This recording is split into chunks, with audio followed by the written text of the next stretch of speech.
Welcome to Nutrition 101. Today we are talking fat. Hey guys, I'm Melissa. Welcome back to my channel. If you're new, I'm a dietitian, and here on my channel we talk about all things food and nutrition. So if you're into that, make sure you're subscribed and following me and all that fun stuff. Yeah, today marks the first of my Nutrition 101 series. I just figured I would make a series of videos kind of just about the nutrition basics, different nutrients, different vitamins, all of that fun stuff. Because I feel like knowing those basics can really teach you a lot about your body and what you're eating. So yeah, I thought I would start with fat. For some reason I was thinking this was an easy one to start with, and then I started writing down like notes and stuff, and I was like, oh, this is harder than I remember. So like I said, this is the first video of the series, so if there is like a different format that you think this type of video would be better in, or different information that you would like, then please do let me know, because I want these videos to be as informative to you as they possibly can be. So yeah, today we're talking about fat, mostly about how it's digested and absorbed and all that fun stuff. So let's jump right in. So fat, of course, is a nutrient. It is a macronutrient. The three macronutrients are fat, carbs, and protein. And I think fat has gotten a bad rep for quite a long time. I don't know, as far back as dieting goes, low-fat diets have been a thing, although high-fat diets are a thing now too. This video is not about like, is fat good for you? Is fat bad for you? It's really just about fat in general and what it does in our body. Fat as a nutrient is the most calorie dense of the nutrients.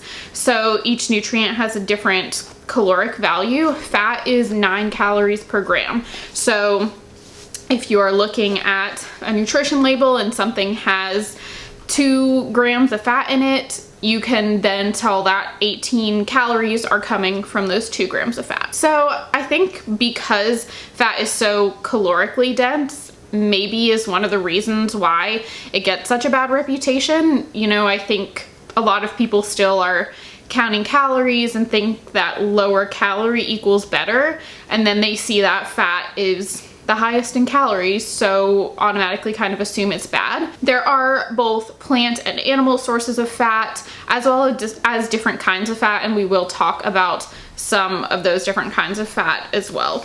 So where should we begin? Let's start with the digestion of fat.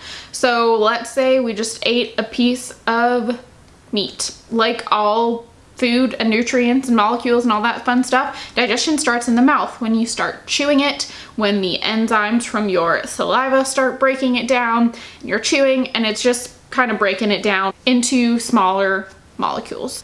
It then moves down your esophagus into your stomach, and their stomach acid breaks it down a little bit as well into smaller molecules, and it then moves into the small intestine, which is where the vast majority of digestion takes place when it comes to fat. So in the small intestine, your pancreas produces some enzymes that break down fat, and then your liver produces bile, which is stored in the gallbladder. They are the most responsible for digesting and breaking down fat. So once fat is broken down into little baby molecules, it is then absorbed through the digestive tract and turned into chylomicrons, which are little tiny molecules that allow them to go through the bloodstream to different parts of the body that need to absorb the fat. So from there, they are delivered to different tissues, organs. Fat is very necessary for our health, and it's very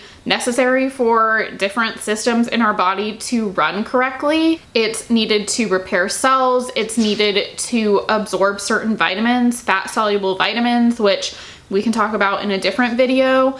It's used for different body systems. It's stored for energy.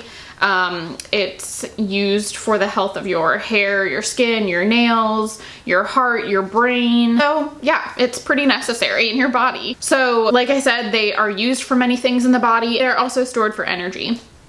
So when it comes to energy, you can really think of energy in two different forms. The first is like short bursts of energy, like a quick sprint, like, I don't know, doing some jumping jacks or something like that. And when you are doing those short bursts of energy, you are burning carbohydrates. However, when you need some longer term energy, you're running a marathon, you're going for a hike, those types of things, that is when your body uses fat as energy. So if you have like an Apple Watch or like a heart rate monitor or something, you might have noticed that like when it's tracking your heart rate or something, it might say that you're in like fat burn zone. And that's what it means. It means you're using that kind of like sustained long-term energy, which uses fat. So now let's talk about saturated versus unsaturated fat. I think this is something we hear a lot. Saturated fat is seen as bad fat, unsaturated fat is seen as good fat, just kind of like in the media. I feel like that's kind of what it's referred to. So what is the difference?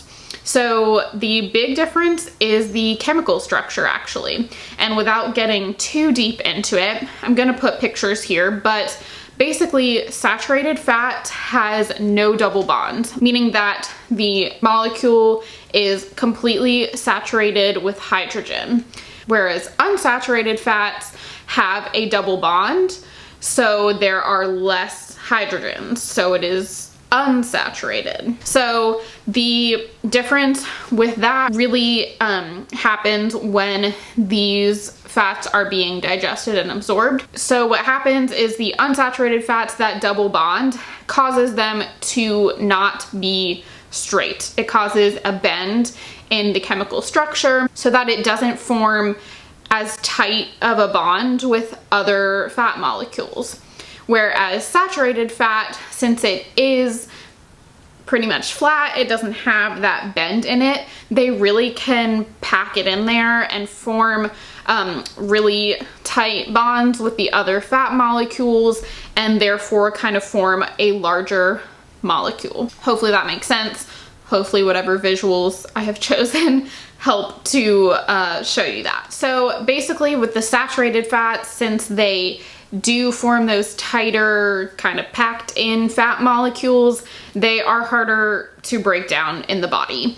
And what happens is because they're harder to break down into those smaller molecules, they can more easily build up on your blood vessels, cause like clogged arteries and that sort of thing. However, research now is showing that dietary saturated fat may not be as related to like heart disease as we once thought, but basically that's how the saturated fat works in your body. Whereas those unsaturated fats, because they are more easily broken down, don't cause those issues. Saturated fats tend to raise your LDL cholesterol, which is the bad cholesterol, whereas the unsaturated tend to raise your HDL cholesterol, which is the good cholesterol. Diving a little deeper into the unsaturated fats, we hear about two kinds, omega-3 and omega-6. Again, this is really just about the chemical structure of those fat molecules. We need both of them. However, the omega-6 is known as more of the inflammatory fat of the two, whereas the omega-3, which is going to be like olive oil and avocado and all the things that you would think of as the good fats, are the anti-inflammatory fats.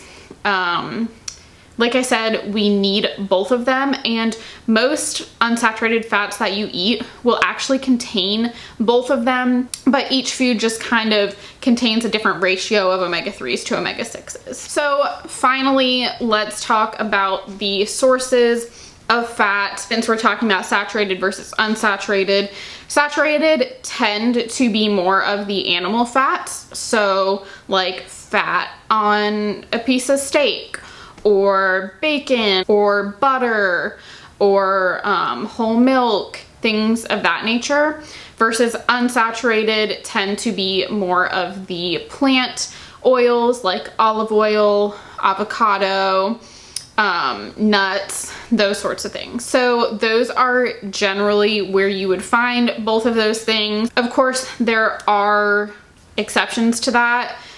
Coconut oil, for example, is a plant fat that is a saturated fat, versus salmon's an animal, but it has a lot of unsaturated fat. So take that with a grain of salt, but in general, saturated fats are animal fats, unsaturated are plant fats. Okay, I feel like that's a weird place to end, but we've now talked about digestion and absorption, how fat works in your body, what it kind of does for you, different kinds of fats, and where to find them. So I hope that this was a good kind of overview. Again, please do let me know if you would like me to structure these videos a little differently. Is this too much information for one video?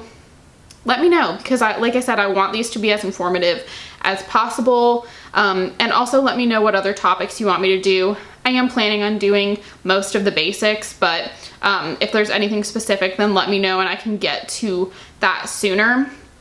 Yeah, so if you like this video, please give it a thumbs up, subscribe if you haven't already and you want to see more content like this, follow me on Instagram, and yeah, thank you so much for watching. I will see you next week. Bye.